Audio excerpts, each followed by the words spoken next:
Ghana Tonight is brought to you by Flamingo Paint. Superior durability, superior hiding, superior coverage, simply superior. Sasso insecticide spray and coil.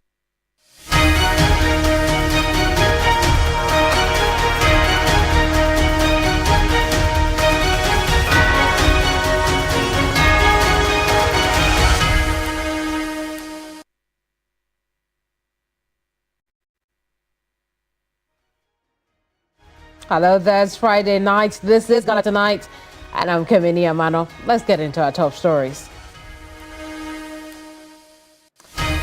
Tonight, Minority Caucus pushes for Attorney General Dominic Ayine to respond to accusations government is behind impeachment processes against suspended Chief Justice Tokonu. Also tonight, Majority Leader justifies electricity tariff increment, says it is for our own good and the sustenance of the power sector.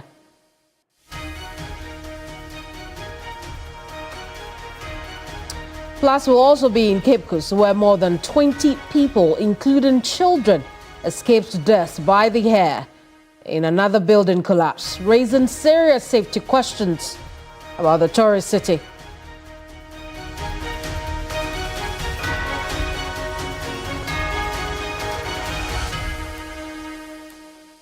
Oh, those are the big stories. If you're just joining us, then you are on time for the big things to come here tonight on Ghana Tonight. Be a part of the program as you watch us on Facebook.com, 3news.com, X.com, and YouTube. Remember to use the hashtag if you'd like to comment on any of the issues we're discussing tonight. Remember to use the hashtag Ghana Tonight.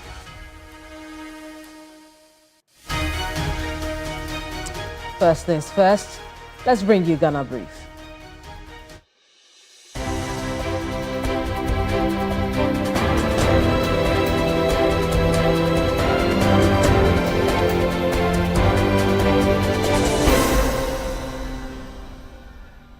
The minority in Parliament is calling on President John Mahama and Attorney General Dr. Dominic Ayine to urgently address concerns raised by suspended Chief Justice Gertrude Tokonu regarding her ongoing impeachment proceedings. According to the member of the Constitutional and Legal Affairs Committee, Madame Tokonu deserves to receive the notice of prima facie before appearing before the committee hearing her case. The Attorney General should be speaking to these matters. I think that the President, very respectfully, who has taken an oath to defend and protect the Constitution of this country, including the fundamental human rights, should be worried and should be concerned. And in law, there's an obligation to give a reason for a position. It's a basic right of the Chief Justice for her to know the case or the parts of the complaint which the President considers that she has a case to answer.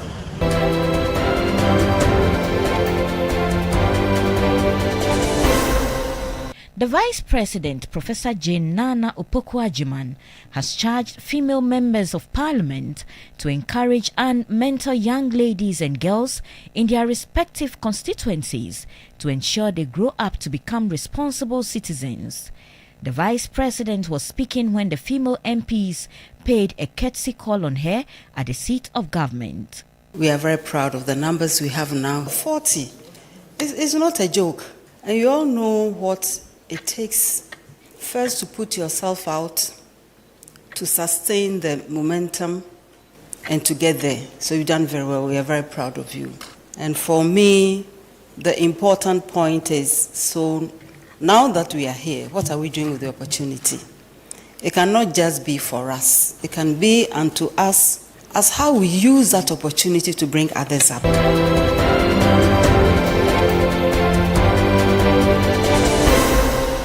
Daniel Ofori has issued a formal statement addressing the recent media engagement by the suspended Chief Justice Gertrude Tokonu, in which she publicly discussed the contents of his petition for her removal and the ongoing proceedings.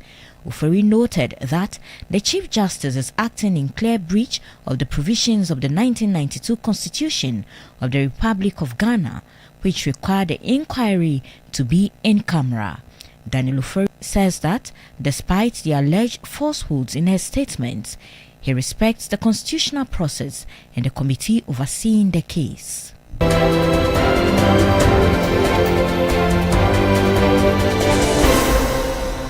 The National Labour Commission has ruled that the strike by workers of the National Identification Authority is invalid due to procedural errors. The NLC stated that a divisional union lacks the authority to declare a strike during a hearing on June 26, 2025. The National Union admitted the error and apologized. The Commission emphasized that all industrial actions must follow the correct legal processes.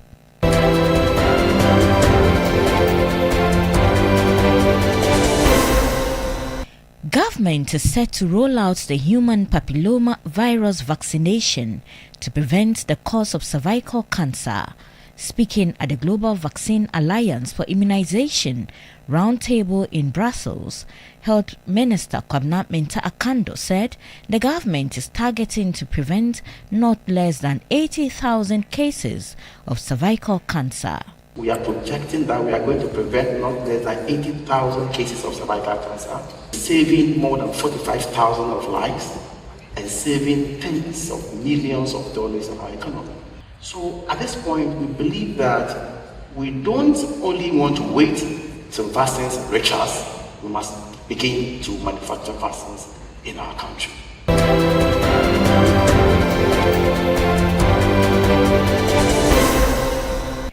The Bank of Ghana has issued a strong caution to the public and financial institutions to immediately stop transacting with 10 unapproved money transfer organizations operating within the country's remittance and foreign exchange markets. The central bank says these firms are operating without the required licenses and have therefore breached Ghana's foreign exchange laws.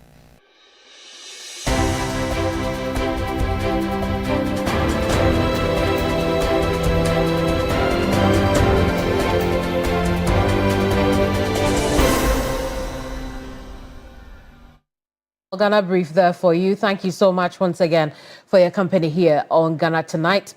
Let's get into our very first matter of the evening.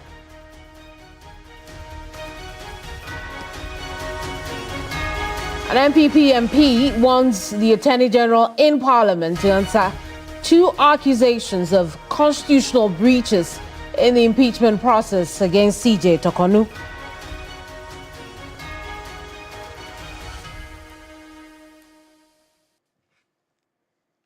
Let's get into that right now, because Attorney General Dominic Ayine could be taking his turn in Parliament soon to answer questions from MPs if the minority has its way. Now, these urgent questions, as described by the minority, will address concerns raised by the suspended Chief Justice Gertrude Tokonu in her news conference earlier this week. Now, the suspended Chief Justice in that news conference did not only question the constitutionality of the impeachment processes, but accused the government of scheming to remove her and the committee of violating her fundamental human and legal rights. Unfortunately, every step of the removal process being undertaken against me is being done in a manner that breaks every rule on how justice is delivered in our country. And this is why I find the need to draw the nation's attention to the serious violations of the Constitution and law in the process, and the danger it holds for the development of the nation's democracy. I applied for the proceedings of the committee set up by His Excellency the President to be held in public, so that in the interest of transparency and for the truth in the matters being raised to be made known to the people of Ghana. I did so because I knew that the secrecy of the proceedings for removing justices was not created in the Constitution as a cover-up for any agenda. the Constitution expects that only reasons for removing the Chief Justice and public officials as set out in Article 146 will be the reason for doing so. And especially, such reasons must affect public sensitive national interest or public order or safety. As you very well know, the presidency has since rejected and denied all the accusations of this grand scheme to remove the suspended CJ. Government Communications Minister responded only minutes after Toko News presser. Single public official, from the president to the speaker to the chief justice to Supreme Court judges to ministers to all public office holders, are bound by the provisions of Ghanaian law. Indeed, it was the former Australian Prime Minister, Kevin Rudd, who once said that when you join the game, you play by the rules. So no public official is allowed to raise him or herself above the laws of Ghana. It does not matter how sensitive your position is. Once Ghanaian law dictates that certain processes be undertaken in respect of some alleged misconduct, the rules must come to play. That the attempts to link dastardly killings of some Supreme Court judges and a military officer to this case are most disingenuous. It's regrettable and should not find space in this sort of discourse. The committee requested that they needed facilities of a certain status that could house their activities and that could facilitate a smooth running of the proceedings. And that facility was available. It is equipped with modern amenities that will facilitate the work of the committee. She is entitled to do so, and we encourage her to avail herself of any opportunity there is to vindicate her rights. Felix Kwachiofosu there, he is Government Communications Minister. But here's the thing, the Minority Caucus agrees with the suspended CJ. The NPP side in Parliament is also of the opinion that government's response is not enough, which is why the Attorney General must come to Parliament and answer what they say are urgent questions. Let's go to the floor of Parliament. If the government communicators who are not at the heart of this matter have the prima facie determination, but the Chief Justice, who is supposed to respond to them, does not have them, are we being fair to the Chief Justice? She should have at her disposal everything necessary to defend herself. And in the absence of it, I think that the whole process has been undermined.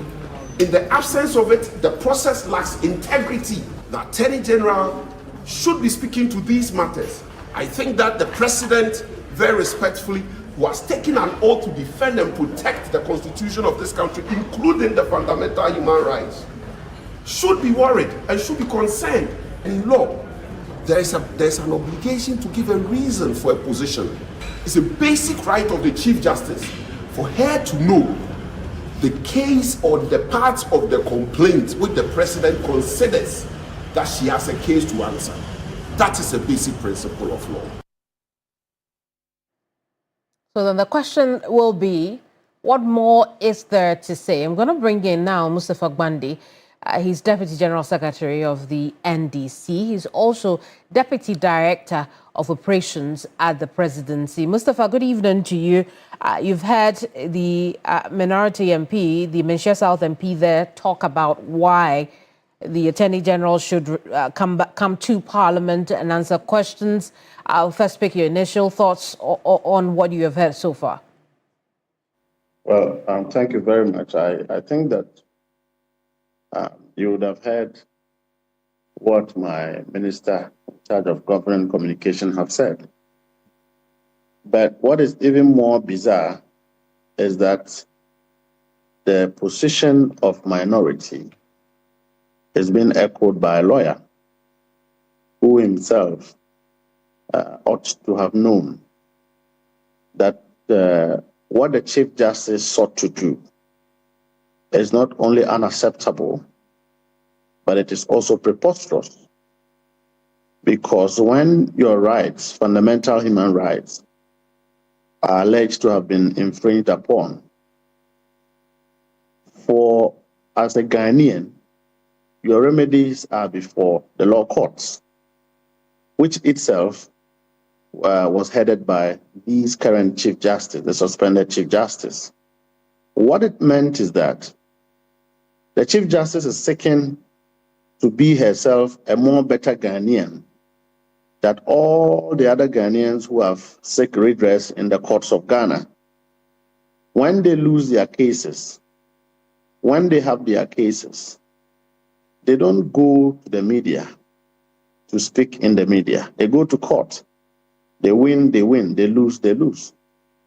Why is the Chief Justice seeking to think that the same systems, the same laws, the same constitution, the same set of, everything that regulates our judiciary is being applied, and that she thinks that she should be given a preferential treatment? What she sought to do is to consolidate politicization of her own issues, backed by conceived or ill advice. And in this regard, I would always mention that I believe that this is the Council of Apenyomakins, so that when the Chief Justice proceeds on this propaganda, the minority can then follow up with noise. But again, it hasn't got leg to stand, because for me, it doesn't meet the standard that one would say that the Chief Justice deserves some particular attention. It is just to embark on some emotional sort of blackmail to court Ghanaians' sympathy, to the extent that she believes that even the venue where the hearing is ongoing is an emotional trauma to her. Who told her that courtrooms are honeymoon mattresses for persons who go to court? Who told her that individuals who are either on remand or serving jail, who told them that it was convenient for those people to stand trial in the courtroom, and that she believed that she should have been given the Jubilee House for a hearing other than a particular place where she is now? So, I mean, we should not entertain these kind of things. People have taken this country for granted for far too long. And I believe that Justice Tokuno will go down in history as one of the worst Chief Justices Ghana have ever had. Under her reign, the judiciary is a mockery. Under her reign, injustice was pervasive. Under her reign, that you saw that Ghanaians believe that let me rein you back into the conversation, right? All that you have said, I believe that the government communications minister has responded directly to it. Now, the minority in parliament will say that that is not enough. In fact, when you hear from the Menchia South MP, he says the process now lacks transparency and credibility, that the Attorney General now has a constitutional duty to respond to the issues of credibility and constitutionality of the process that have been raised by the Chief Justice. Do you agree? I think that, again, it is a deliberate infringement of ignorance advanced by the minority. And what is even more dangerous is that the person who was, speaking on behalf of minority is himself a lawyer. I'm quite surprised. And it therefore goes to underscore the reason why our country has a problem, the kind of people who carry themselves as politicians. If a lawyer can speak in this manner, if a lawyer can advance this kind of lame, poor, roadside arguments to undermine a constitutional process that is ongoing, then it tells you why we have a problem in this country. And so I'm not surprised, because, you see, this whole matter, the chief advisor in the center of this is Apenyomakins. And I've said time without number that the Chief Justice will go home only to know that she was ill-managed, she was ill-advised, she was ill-motivated, by the minority leader, Apenya Markins, and for that matter, politicization of herself. Mustafa, I'd want you to check, the language at this time. Remember that the Menchia South MP is not here to respond to some of what appears to be verbal attacks you're putting on him, like roadside opinion and those things. Hang on. Please, no, Mustafa, let's not run around in circles on that. You know that you have used distasteful language on him. And I'm asking you to tone that down on that. There's absolutely nothing wrong with making your point without saying those things. So let's come back to the question. So you do not think the Attorney General should go to Parliament and answer questions? I could withdraw that if you believe it's unfair. But I believe clearly in my mind that I wasn't targeting him. And indeed, I think that's what I'm asking.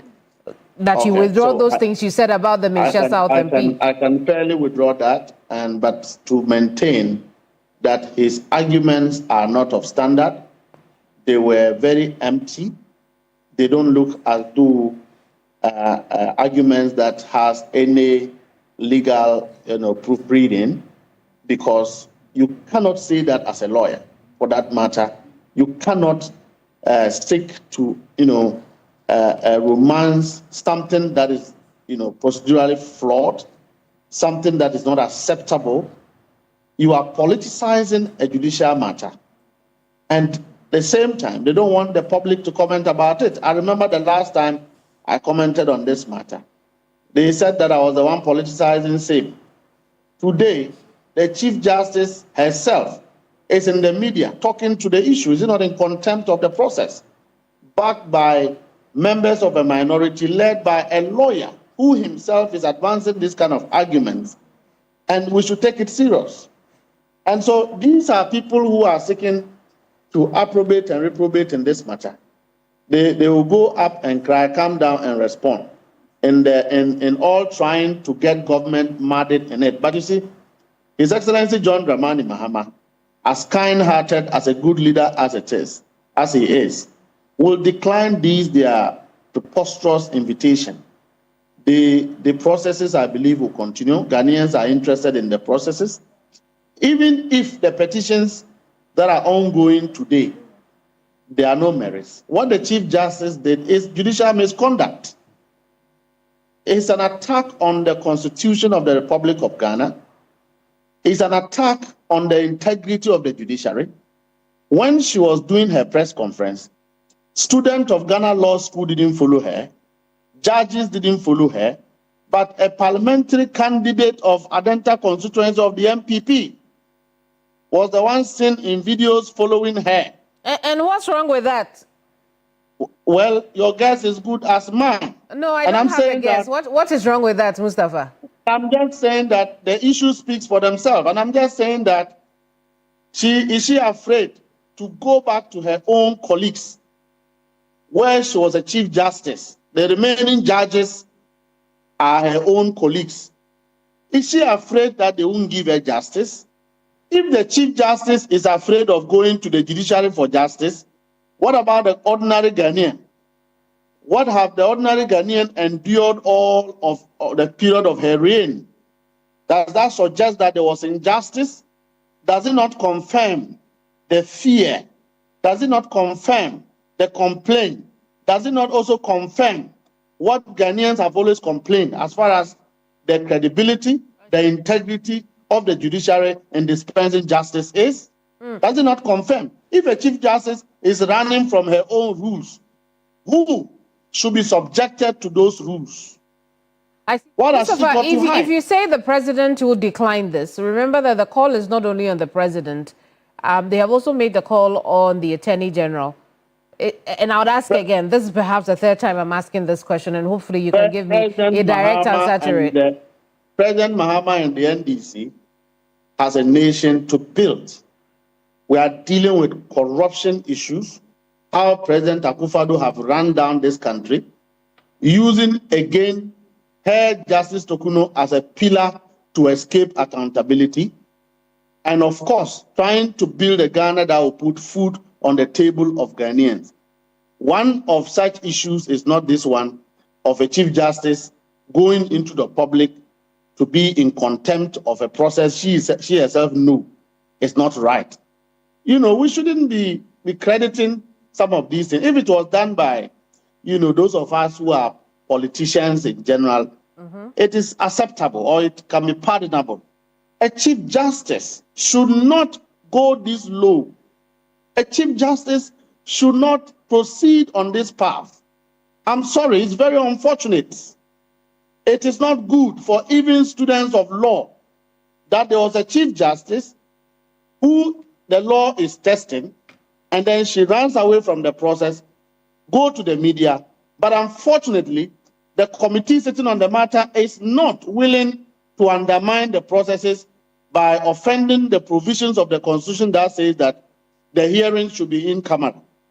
So we will not hear from a Chief Justice who is busy on the roadside, knowing that the committee is made up of persons of integrity and credibility who will not jump the boat and go to the street. That is why she's doing this. Emotional blackmail, a politician of a Chief Justice. That is who she is.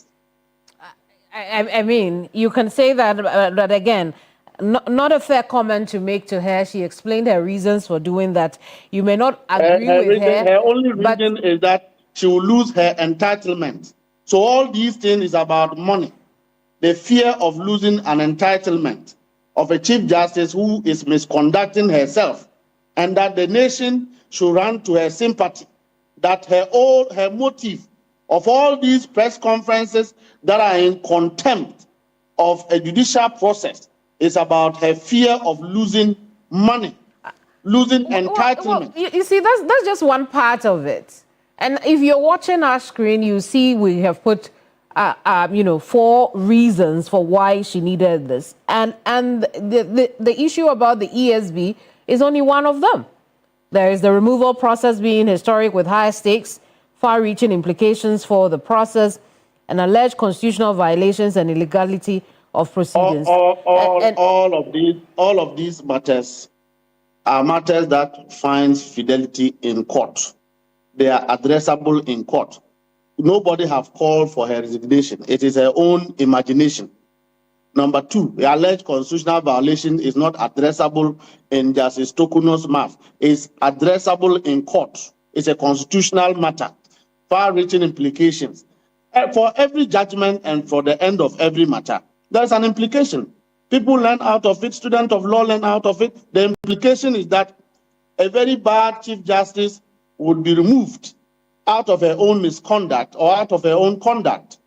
Okay? And we have not even gotten there. What if by the time the processes are through, there's no reason to remove her? Wouldn't she have jumped the boat? Wouldn't she have jumped the gun? So why is she afraid? She's been going there. Nobody follows her. Why is she coming out? She should have told them that she's not ready to submit herself to the jurisdiction of the committee. Then that is another matter. You go to court, and when the issue is going in a way that you don't like, you go to the street and you are talking about it. Is it not the same thing Godfrey Dami was doing as an attorney general? We all condemned. Mustafa, so when your rights are being violated, you hit the streets. You are afraid of going to the court to address your rights. So you see why I always say that the highest form of injustice came from her regime as a Chief Justice toward the people of Ghana. That is why every survey that is conducted, Ghanaians keep losing confidence and faith in our judiciary. These kind of posturing. You see, this is a clear contempt. This is a clear undermining of judicial process and trying to politicize it and to court public sympathy, which she won't get because she doesn't deserve it. She won't get it from Ghanaians. Ghanaians have experienced her reign as Chief Justice, and I don't think that anybody should be excited and jubilating about her legacy. We all know that President Akufo-Addo created all these things so that his government, a very corrupt regime, can jump accountability by the people of Ghana. So these blackmail of, a history she's trying to re-echo. You think it's a blackmail? Will not work. Mustafa, we'll leave it here. I just want to say again, you didn't give me a response to the direct question I asked whether or Which not one is this? the Attorney General should go to Parliament and respond to questions. Although you said that the president will deny will deny any invitation to do so. I wouldn't speak for the Attorney General, and like I said, the Minister for Communication have already put out what the stance positions are. And I don't think that the Attorney General, he himself is a parliamentarian, and he is not a member of the committee. Why is he going to talk about a matter that a committee is sitting on? So again, the minority is inviting the Attorney General into illegality if you analyze the issues. And I believe that the learned Attorney General will himself advise what the processes are in due course. Out of time, and we'll leave it here. Thank you so much for talking to us. Mustafa Gbandi is Deputy General Secretary for the NDC. He's also the Deputy Director of Operations at the Presidency. We'll stay on this matter for a tad, because remember that during that news conference, the now suspended Chief Justice looked at some of the petitions, responded to content of what she said. What she says is the content of the petition, right? And one of the petitioners, Daniel Ofori, is the man you're seeing on your screen at the moment. Remember that Chief Justice had responded in detail to the accusations Daniel allegedly made in those petitions. Again, we haven't seen those petitions. She did confirm, on that day that what has been floating about on social media is indeed the petition. For the first time, we heard to that. But this is Daniel Ofori's response. He says, my attention has been drawn to a media engagement on 25th June 2025, that's 2 days ago, by the suspended Chief Justice, at which she publicly discussed the contents of my petition for her removal as Chief Justice and the proceedings in respect of the petition. He also goes on to say that the Chief Justice is acting in clear breach of the provisions of the 1992 Constitution of the Republic of Ghana, which require the inquiry to be in camera. As a law-abiding citizen and out of respect for the constitutional process and the committee, I will not seek to go on the path of the suspended Chief Justice, not even to correct plain falsehoods in her statements. When it is constitutionally and legally appropriate to engage the public on matters regarding my petition and the process, I shall do so. And he ends with truth stands. So that's Daniel Ofori, one of the petitioners in the impeachment processes against Chief Justice Tokonu. He's responded to the Chief Justice, says, look, I'm not going to talk. I'm not even going to mention the falsehoods in the statement she gave 2 days ago. But when the time is right, I will discuss the process and the content of my petition. Remember, Daniel Ofori is also that witness that the Chief Justice in her statement said will not be called to the stand, so that she will have the chance, or her counsel will have the chance or the opportunity to cross-examine. Again, the legal matters have been discussed at length. I will not go over it. We will not belabor the point, but that's Daniel's response to the Chief Justice. It would appear that while he calls the process an illegality to even respond to the suspended CJ, because this is a process that should be held in confidence, in camera. The minority, as we well know, wants the Attorney General, wants the President to respond to the accusations being made, because in their opinion, it speaks to the credibility of the judicial system. We'll leave it here for now, but turn attention to something else. Something that matters very much to both you and me. The debate over appropriateness of tariff adjustment for electricity consumers continues, and tonight, the majority in Parliament is pushing back hard.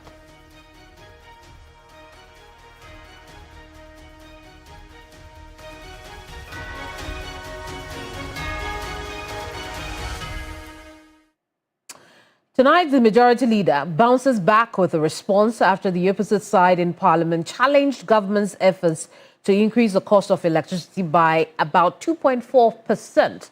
Now, leader of government business, Mahama Ayariga, says the tariff adjustment is part of government's plans to defray ECG debt and rescue the power sector. PURC and the tariff adjustments. You call on us to invite PURC, but I think that it is the energy minister and green transition that we should be invited to come and brief the House.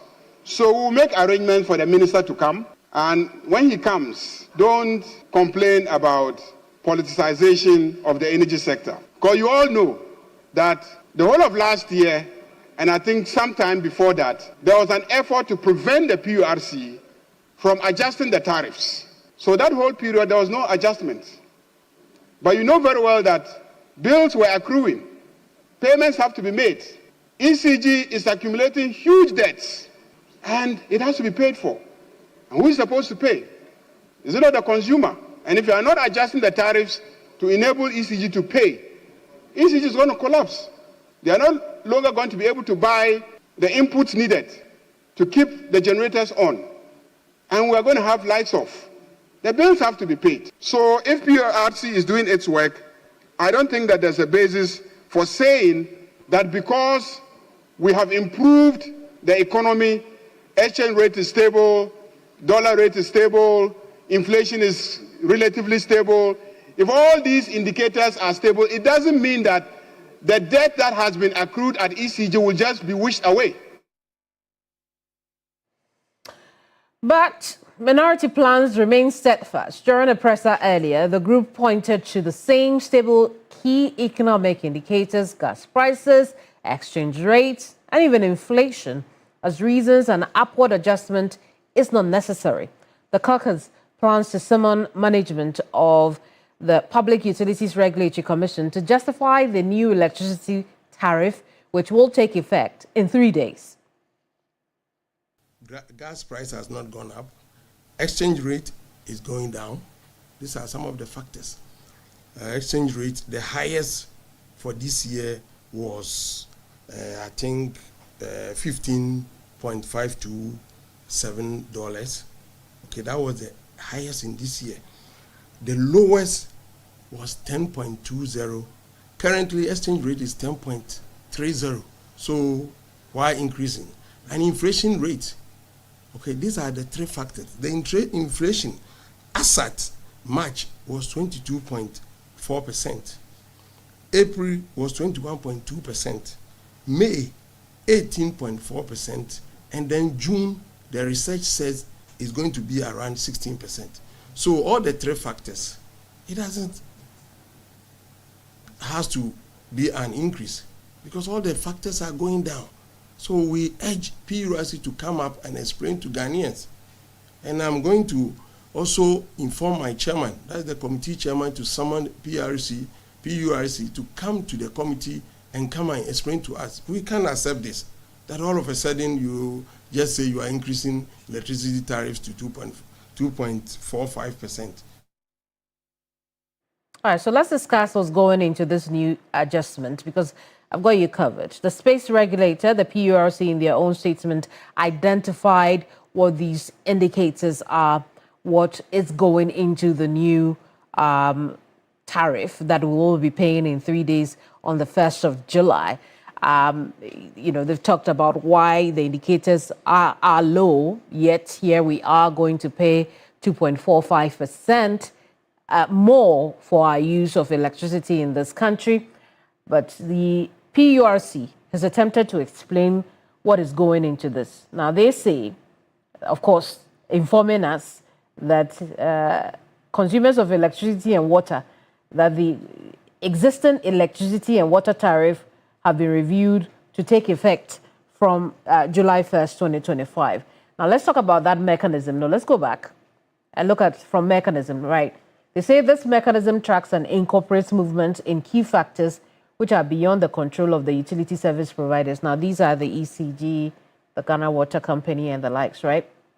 And what do they name? They say the exchange rate between the US dollar and the Ghana cedi, domestic inflation rate, the electricity generation mix, and the cost of fuel, mainly natural gas.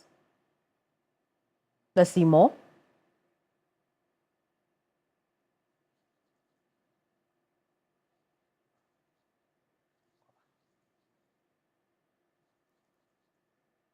Now, It also goes on to say that the adjustments have been carried out in line with the Commission's quarterly tariff review mechanism. So that's what the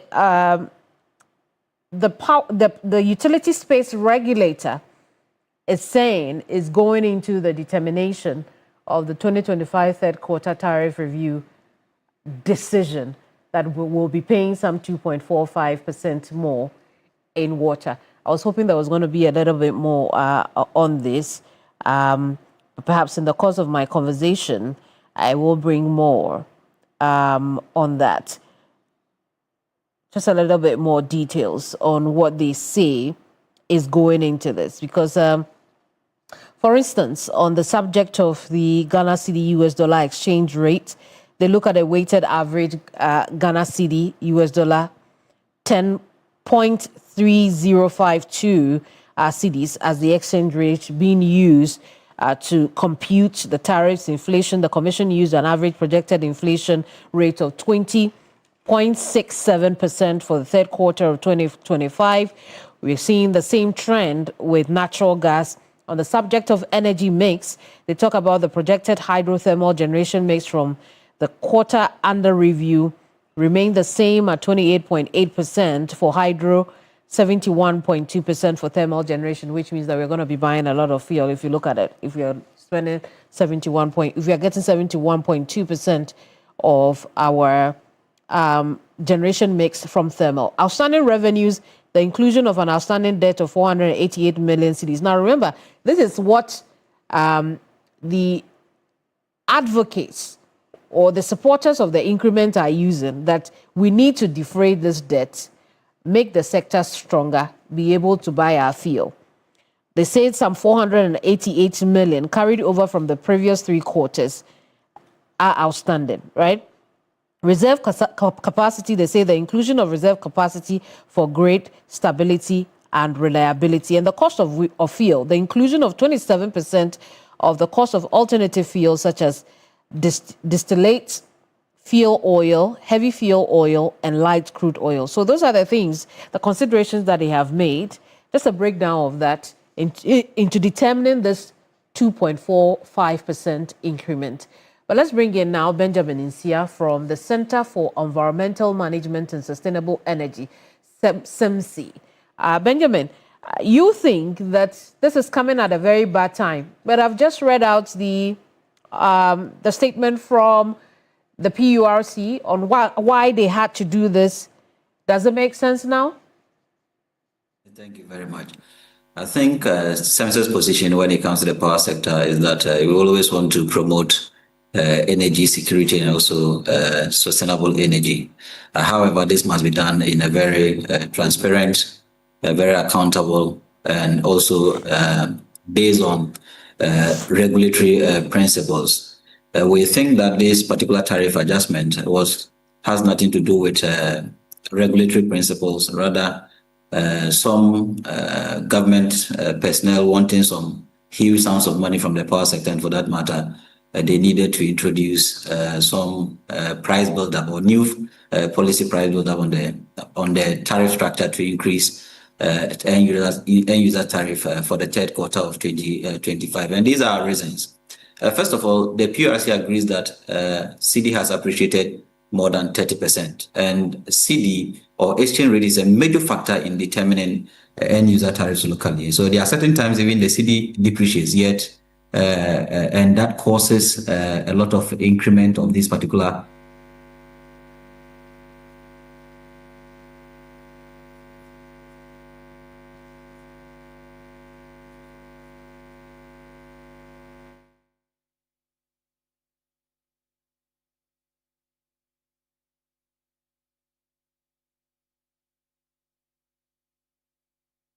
within our market. Fortunately for us, the expected average price projection is on the declining side. And I think I heard one of your commentators mention that even the projected inflation for June is likely going to be around 16%. So the moving average of inflation shouldn't be the 20% that PURC is using, rather should be between 17 to 18% for the third quarter of 2025. However, they use 20%. Even that 20% is quite less than the 22% they used in the previous quarter. So in both cases, these indicators are favorable to the end user. So we're expecting that because of their favorability, price of electricity ought to have decreased. And I think I engaged the head of research on a sister platform where he agreed that price of electricity ought to have increased. However, they mentioned debt, and that is where we have a problem with PURAS when it comes to accountability and transparency in their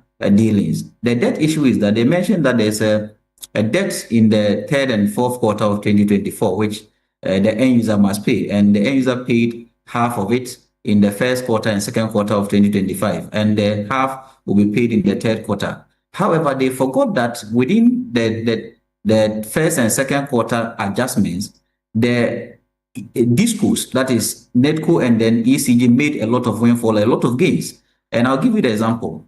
If you budgeted an end user tariff based on 15 Ghana cedis, 69 pesos, which is almost 15 Ghana cedis, 70 pesos to the dollar, it means that your expectation is that anytime you sell power, when you are converting that cedi into dollars, it should be around 15 Ghana cedis. And that means that that is the equivalent you are expecting to pay in dollars. However, when the cedi appreciates, what it means is that you may need less cedis to get the same dollars that you would have used to settle the category A players within the power sector. So the appreciation of the cedi gave these companies a lot of windfall. And these companies are getting in excess of 1 billion Ghana cedi windfall that if the PURC has been very transparent with the Ghanaian, they should have mentioned the windfalls or the gains that these discos made as a result of the appreciation of the currency. And that gain could have also been used to settle these areas without introducing any new tariff increment on Ghanaians. Now, the second part is that the PURC added a reserve capacity. And the reserve capacity is a major tariff decision that they ought to have engaged stakeholders, because it's something new you are bringing on the tariff decision paper or on the tariff structure.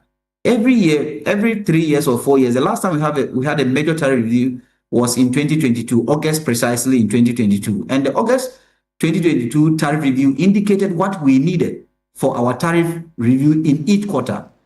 Reserve capacity was not part. So if you're going to add... I see. So Benjamin, I mean, from your knowledge of the industry, what is this reserve capacity which you think should have been discussed industry-wide?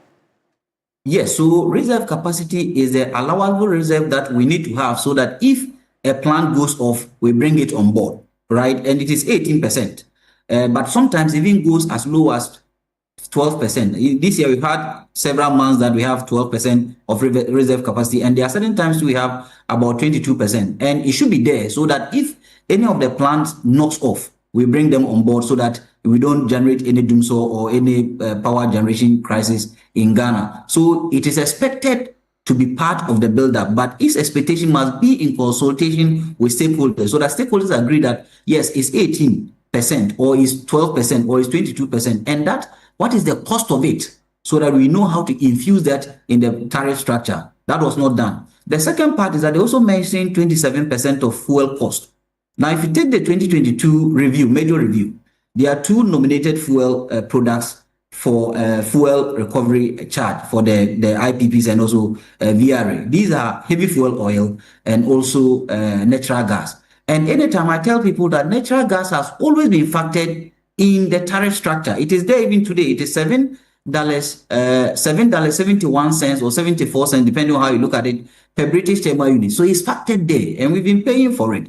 So if you are going to add a new cost of fuel, which you've indicated that is 27% of that, let us know 27% of what, and why is the Ghanaian paying 27%? And that is the opaqueness of their argument. We don't know why we are paying the 27%, and we don't even know the 27% of so what then, Benjamin, this is also a matter of transparency, which means that indeed the PURC has a lot of questions to answer, not only to Parliament but to the Ghanaian people.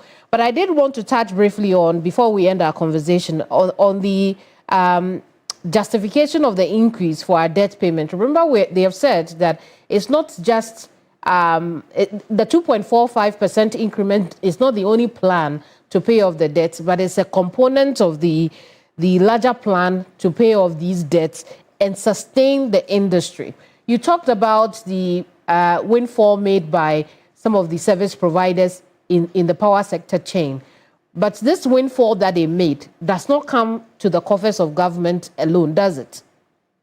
It does. It does, because at the end of the day, government, including, and I think someone even made an argument in the afternoon that PURC always is interested in increasing tariff because they are also beneficiaries of this tariff increment. Whenever tariff are increased, they benefit a lot of it. And for that matter, they always think of pushing tariffs higher. And that is why we're expecting that even if they were not going to decrease tariffs by 10% in the third quarter, at least they should zero it, so that government benefits and then the consumer also benefits. However, they are bringing 2.45% without even giving further justification. Now, with respect to the debt issue, we have a lot of maybe levies, we have a lot of sources of revenue for the debt. The Ghanaian is paying for the debt on petroleum products. We've been paying that since 2015. The Ghanaian will likely pay for another debt maybe in August or September when government introduces the D-levy or whatever they call it. Government is paying that. But the core contributors of the debt, government is not ready to resolve that issue. According to PRC or Energy Commission report, in 2023, the system losses of ECG was 27%. In 2024, it increased to 32%. Why is the PRC not sanctioning energy ECG for going beyond the benchmark that they have Benjamin, set for them? I'm afraid we are out of time. We'll have to leave our conversation here, but let's pick it up again another time. Benjamin Nsia is from the Center for Environmental Management and Sustainable Energy. We've just been looking at the 2.45 increments we expected to pay in the next 3 days. And he says, based on his calculation, we should actually be enjoying a decrease, and does not believe that the debt payment or debt payment is enough reason for this increment. We'll take a quick break, but when we come back, at least half a dozen buildings collapsed, raising safety concerns among residents in the tourist city of Cape Coast. I'll tell you more about that when we come back. Don't go away, because this is a really disturbing issue.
Welcome back. It's still Ghana Tonight here on TV3 and on 392.7 FM. Now, some 26 people, including children, narrowly escaped death after two residential structures in the central region caved in. While no injuries were recorded in the latest incident, a previous building that gave way killed one person and sent two others to the hospital with varied degrees of injuries. The buildings, one a-story building and a construction collapsed as parts of Cape Coast flooded from the downpour. These incidents have raised serious safety concerns, and that's why I'm bringing in now Cape Coast Mayor.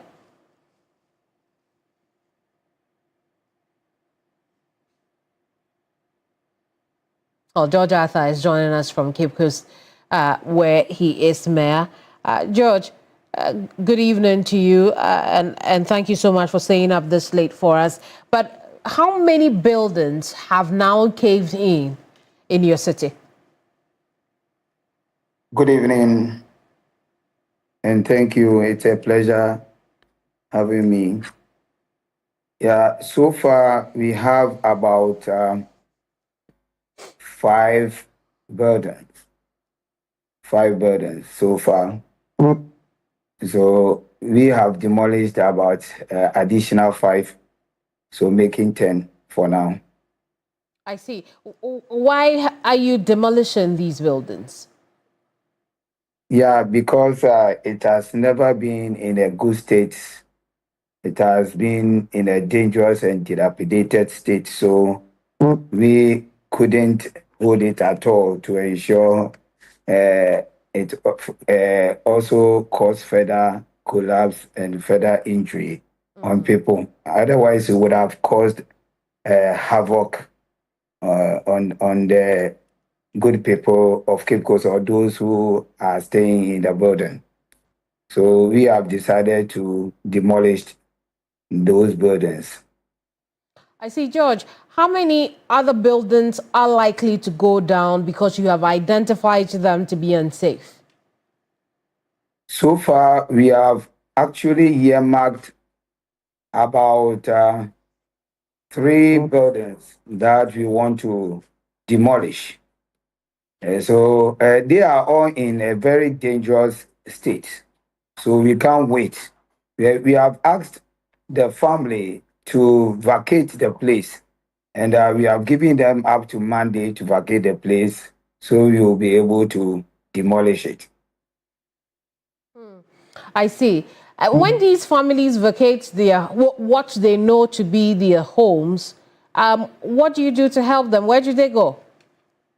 Yeah, we have identified a building that is yet to be completed, and it's a market, popularly known as an Afro market.